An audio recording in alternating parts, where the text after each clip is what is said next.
Why Bumblebee is better than Optimus Prime. I think we all can say that Optimus Prime is the most notable and probably most powerful Autobot in the Transformers franchise, and for good reason.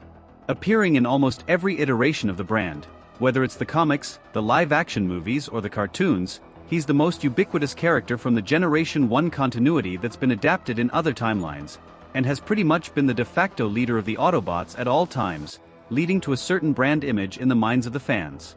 While the iconic Autobot leader might be the most recognizable Cybertronian, he might actually be upstaged in other areas by another robot in disguise, who's a lot closer to home than most might believe. Once mostly associated with the G1 continuity, the yellow Autobot Bumblebee has become a secondary mascot for the Transformers franchise. This is especially noticeable in the comics, with many continuities having Bumblebee step up in a major way that may even consider him to eventually become the successor to Optimus Prime. Though he's far from the biggest or the strongest Autobot, Bumblebee has consistently proven to be one of the bravest in the franchise. After all, he's managed to get his own spin-off solo live-action film, which is a pretty big achievement, considering Optimus himself doesn't have one. So, how is Bumblebee better than Optimus Prime? Let's have a look. 1. Bumblebee was more impressive than Prime in the G1 comics in one particular way. In the Marvel Transformers comic books, Bumblebee was very much like how he was portrayed in the Generation 1 cartoon that was released simultaneously with it. Small and rather weak, which does fit his dinky Volkswagen Beetle alternate mode, Bumblebee saw himself as a liability to the other Autobots. This mistake almost saw him become a Decepticon, which I'm sure most fans would have found shocking. Nevertheless, he proved vital in several missions, with his small size allowing him to achieve things that even Optimus Prime couldn't do. He was rarely the first to throw a punch or fire his gun, but he was always there to lend a helping hand when needed. For this reason, he commonly aided other Autobots on their specialty missions and was usually the one to tell the tale. One major area where Bumblebee went out like a champ compared to Optimus Prime was in his death.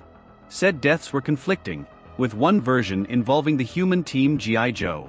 Regardless of what happened, it was a far more heroic and epic death compared to Prime. In the case of the Autobot leader, he simply died because he had lost a match against Megatron in a video game. Yes, that actually happened, and if you're a proper comic book fan, you'll know that I'm not messing with you. The Marvel UK Transformers gave Goldbug a different origin, with Bumblebee being rebuilt by Wreck-Gar. His returns were gimmick-driven, with one resurrection seeing him become Goldbug, whereas another had him become Bumblebee again, just to match up with his new classic Pretender toy. Having said that, these were still more organic than the many changes with Prime. By the end of the Marvel series, fans at least knew who Bumblebee was. On the other hand, there was still confusion as to whether or not Optimus Prime was truly the Autobot leader of old or a disturbed high-Q hallucinating Prime's personality. Yes, if you haven't already noticed, I'm going to be using very few references from the live-action movies because they don't really contain the kind of lore or story building that the comics did. 2. IDW finally allowed Bumblebee to become the leader. The IDW Transformers took characters and designs from Generation 1, but for the most part, it told fairly original stories with them. Still, the classic cast was present in most of the stories, including Bumblebee. As usual, he was a small yet scrappy young Autobot who loyally followed Optimus Prime's command without hesitation. Despite the military hunting down the Transformers, Bumblebee frequently rose to action, even revealing his presence to save a building full of humans. This drew the attention of Optimus Prime and the other Autobots, who finally answered his pleas for help.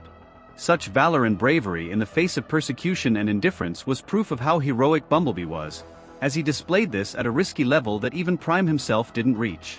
Of course, he is supposed to be a lot stronger, so the risk factor for him in general would be lower, but the point remains that Bumblebee was willing to take that risk to save innocent lives. Once Optimus Prime left the leadership role, it was decided that Bumblebee should replace him. This caused consternation among the Autobots, especially since Ultra Magnus felt that Hot Rod was a far better replacement for Optimus Prime. Even Bumblebee had doubts, feeling he wasn't cut out for such a task. Still, the others stood by him, namely Ratchet, who felt that his dependable and steadfast nature was what the Autobots needed at the time. Now, Goldbug was established as a separate character from Bumblebee in the IDW continuity. His new role forced him to take actions that he otherwise wouldn't have, but this was all for the safety of the Autobots. As a result, they disabled the kill switches implanted into them by the humans. Still, Bumblebee, after receiving the blessing of Optimus Prime, was determined to work alongside the human race and gain its trust. When this eventually failed, he realized that Transformers would never know peace on Earth. Thus, they severed all ties with the humans and returned to Cybertron. Bumblebee's tenure as Autobot leader was full of mistakes, but he gained just as much wisdom through experience. He tried as hard as he could to work with humans, and only when they failed to do the same did he give up on them. This showcased the heroism that Prime might otherwise have displayed and the wherewithal to end things when the time came. His transformation from an unsure rookie of a leader into a more seasoned warrior was displayed by numerous upgrades and new forms. These different bodies ranged from recreating his Generation 1 form to essentially combining this classic body with his more modern designs from the live-action Transformers movies and the animated series Transformers Prime. This allowed the IDW incarnation to embody all generations in a way it could not do for any other character in the series. A lot of fans had actually vouched for Bumblebee to take over, as they did consider him to be a better leader than Optimus Prime due to his raw and honest nature. 3. The difference in abilities is not that vast. While it has been heavily implied multiple times, the question of whether Bumblebee is a better fighter than Optimus Prime is subjective and depends on various factors, including the context of their battles, their respective strengths, and the situations they find themselves in. Here are some points to consider for Optimus Prime. Experience. As the leader of the Autobots, Optimus has extensive combat experience and strategic acumen. He has fought in numerous battles against the Decepticons and has faced formidable opponents. Even people who only know the franchise from its live-action films will be aware of how smooth he is with his battle tactics. Strength and durability. Optimus is larger and generally more powerful than Bumblebee, possessing greater strength and durability. He can withstand heavy blows from the strongest of Decepticons, meaning he can definitely take on whatever Bumblebee has to fire his way. Weapons and skills. Optimus Prime wields advanced weaponry and has access to a wider range of combat skills due to his experience and position as leader of the Autobots. This does put him at a considerable advantage when compared to his opponent. Now, here are the pointers for Bumblebee. Agility and speed. Bumblebee is smaller and more agile, allowing him to be quick and evasive in battle. This can give him an advantage in certain combat situations, as he can simply draw out the battle till his opponent starts to tire down.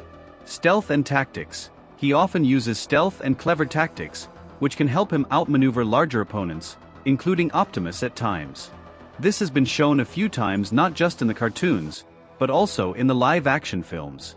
Growth. Throughout various iterations of the Transformers franchise, Bumblebee has shown significant growth in combat skills and leadership, often proving himself in critical situations. Basically, he gets better with time, so a seasoned version of the character would definitely be a pain for Optimus to take on. In conclusion, if we were to consider a straight-up battle, then Optimus Prime would likely have the upper hand due to his size, strength, and experience. However, Bumblebee's agility and tactical abilities could allow him to hold his own or even outsmart Prime in specific scenarios. Ultimately, their effectiveness as fighters can depend heavily on the context and dynamics of the battle. 4. Bumblebee continues to be the mascot for Transformers. Later Transformers comic books established Bumblebee's importance in sometimes subtle ways. For instance, the second IDW continuity had him as a seemingly popular and well-known Autobot, to the point where Cliffjumper was commonly mistaken for him in a new paint job. Though this new timeline was short-lived, it showcased how important Bumblebee was to the Autobot cause and how friendly he was. His personality is quite different from the others, which makes him stand out in general. Likewise, these traits caused Prime to mourn Bumblebee when the latter seemingly met his end early in the Energon Universe comic books. Modern cartoons such as Transformers, Robots in Disguise and Transformers, Earthspark have the other Autobots looking up to Bumblebee and getting along with him easily. He's not a stern taskmaster, and while this can cause problems, it helps him get along with even the most misunderstood Transformers. These include raucous Autobots or even former Decepticons in some comics and shows. This is ultimately why the character is an integral part of modern Transformers works, as he's the Autobot that both robots and humans can relate to the most. While Optimus Prime might be a revered commander and respected by many on the battlefield, this can make him harder to relate to for some Transformers. You could say he's kind of like the headmaster of the school, whereas Bumblebee is the cool teacher all the kids want to spend time with. Cliff Jumper's presence in the Energon universe is essentially the opposite of Bumblebee, as he endangers and doesn't easily get along with humans. Compared to Prime, however, Bumblebee is one of the easiest Autobots to talk to, and his role has always been that of the human friend Autobot. Bonding with different versions of Spike or Sam Witwicky, among other characters, he's regularly seen as more at home hanging out with the Autobots' human allies than skulking about to fight Decepticons. This sometimes gives him something of an inferiority complex, but this humility makes him such a worthy and stand-up individual. Likewise, he perfectly embodies that true strength isn't in someone's size or firepower, but rather in how friendly and courageous they are. Bumblebee constantly puts himself in harm's way that larger and stronger Autobots would not. That in itself is enough proof of the fact that he deserves to be looked at with more respect. 5. Conclusion. Look, if I were to make a fixed conclusion, then I will stand by my decision that Optimus Prime is much stronger and better in Bat-Tel than Bumblebee. However, when it comes to overall relatability and resonance with the audience, I'd say it's Bumblebee who takes the cake. He's just the kind of robot whom you'd want to follow. In many ways, Bumblebee's usual actions are the kinds of things that the Autobots could enjoy in peacetime without the Decepticons. Thus, Bumblebee, not Optimus Prime, carries the Autobot ideals more than anyone else. Like, share, and subscribe if you like these topics and want me to cover more of them. Feel free to share some suggestions in the comments below. Okay then, I'll see you soon.